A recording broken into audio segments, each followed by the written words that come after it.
Hello folks, my name is David Neville. I'm co-founder and CEO of Nurture, and I'm going to take you through a very quick background and an overview of Nurture and how we bring research frameworks into the platform that we use to close the feedback loop between students and teachers.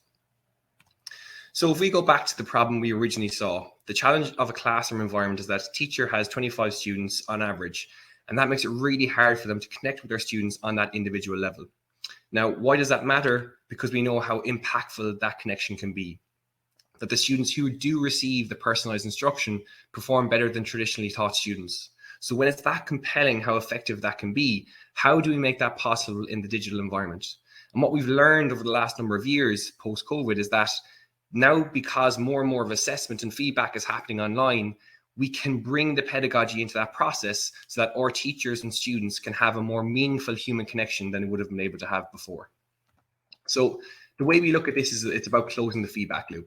For the first time, we're able to look at things far more than measuring a student simply by their progress when it comes to grades. We feel that it should never come as a shock at the end of a term or a semester that our students have done poorly or done well. It should be something we know along that way. So some of the key things we look at when it comes to closing the feedback loop with Nurture is, for example, looking at student confidence with every submission. We also then look at a student reflection, that when they get the feedback, we make sure that they've taken that feedback on board and can show their progression from that feedback as well. So in summary, this is almost how we look at reducing our dependency on high stakes end of term exams so that we can have a better picture of all of our students as they progress over time. That's really important when we think of the individual student level, but it's also hugely important when we move up the level in terms of schools, organizations, and trusts, when they can now see classes, year groups, whole departments, and how they're progressing across some of those key metrics as well. So if we look at the Nurture way, what makes Nurture unique, and what is it about Nurture that teachers have really responded well to when they're working with their students, and students are getting more value from that feedback? So one of the key things that we looked at from when we started back in 2017 with an organization called Jumper Grade. It's a not-for-profit company that supports students from less fortunate backgrounds, and Nurture was an evolution out of that. Nurture was the platform and the research frameworks behind what we were doing that we now realized that was not just a problem for our own teachers and our own students, but actually every teacher in every school and organization was now facing those same challenges around digital assessment and feedback. So the Nurture way embeds the pedagogy into the digital assessment workflow of teachers and students. So what we have here is looking at some of the steps and what we do differently. So some of the very key points, and again, based on the framework that we did with Trinity College in Dublin and Learnovate, the EdTech Research and Design Centre, is looking at how we can embed that into that workflow. So for example, every time a student submits their work, they have to tell us how confident they are in their answers. That's a hugely important part of effective feedback, and I'll show you how that works in a few moments. Then we guide teachers with that framework of how to give effective feedback, so giving that structure and thinking of the John Hattie framework of task level, process level, where to next. That's built into the system for teachers. Then we have students reflect on that feedback afterwards, so we close that feedback loop. So the analogy I'd make would be that after a student receives really good feedback in paper, they can just look at their grade and that piece of paper gets shoved to the bottom of their bag. We want to make sure the students are getting the value of that feedback and are able to come back and see the value in future.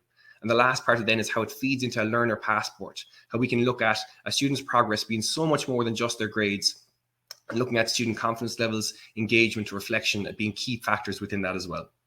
So just to give you a quick insight in terms of how some of this looks before I jump into actually showing the product in action.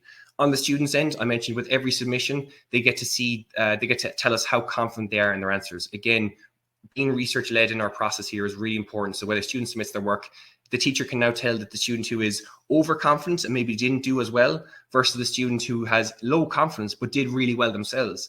Those two students need really different feedback.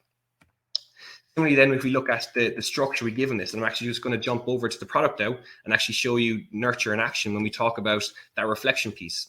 What I have here is the integration within Microsoft Teams, so Nurture being accessible within the tools that teachers are already commonly using, and being able to bring the student reflection into the key part of closing that feedback loop. So for example, in this assessment for my class here, for the more junior students or the younger classes, I can have them do the emoji response, which asks them, how do you feel about the feedback? Are you disappointed? Are you happy? Adding a comment, and only then do you unlock your grade.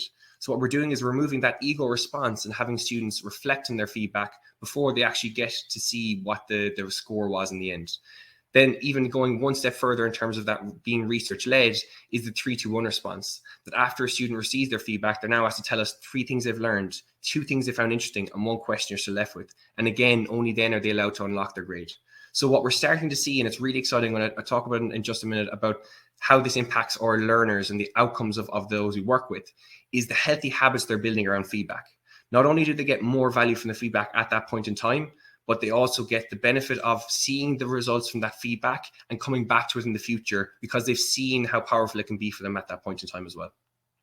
So just to jump back now and back into the presentation to give you a sense of how Nurture works from the practical perspective, is seeing that learner passport that I mentioned earlier. So because we have these new touch points that we're collecting along the way, such as student confidence, their reflection, we have a much better insight on our students than just grades. So for example, we never present grades back without the student confidence levels, because one without the other is a really misleading stat.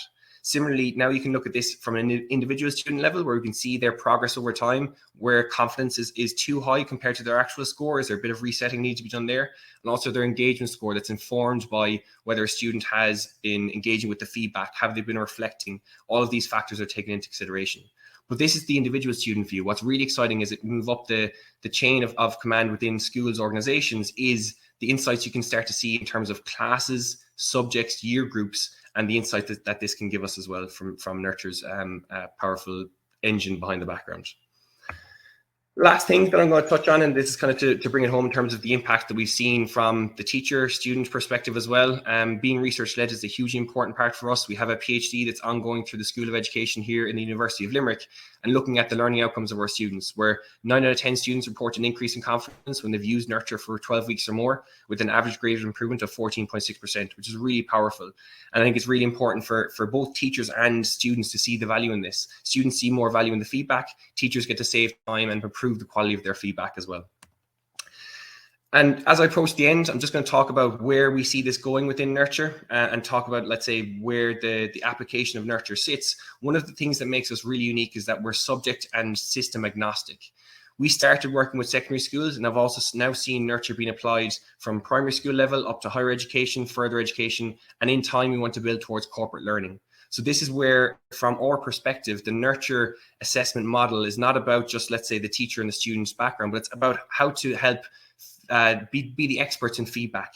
And that's where we can unlock that human connection between a teacher and a learner, or a manager and an employee at a point in time of their learning journey.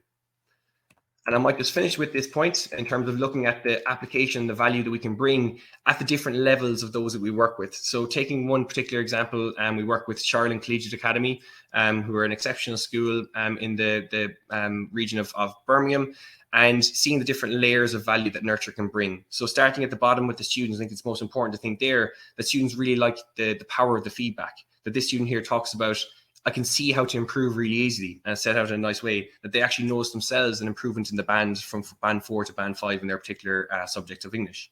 Next, you can see the teachers being able to see the benefits, that they're now able to group students by common areas of need. It informs their class practice, and it makes things easier to have that more meaningful feedback connection with their students.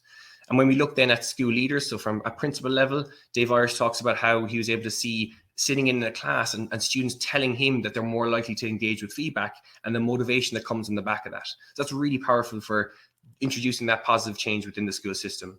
And finally then, where we see it at the leadership level at multi-academy trust layer, is talking about how the value add of the data and insights they can see is how we can make that something that's accessible to all teachers, so that they can be informed at that senior leadership level as well of the outliers in terms of the students who are performing well, the students who are performing poorly, and this being something that all teachers can make use of, and because of the simple nature that's been built. So as I approach the end, I want to thank you everyone for your time, and we'd love to, if you got in touch with us, you can contact me and my email here, or visit our website, and of course follow us online for any more information if you'd like. Thank you.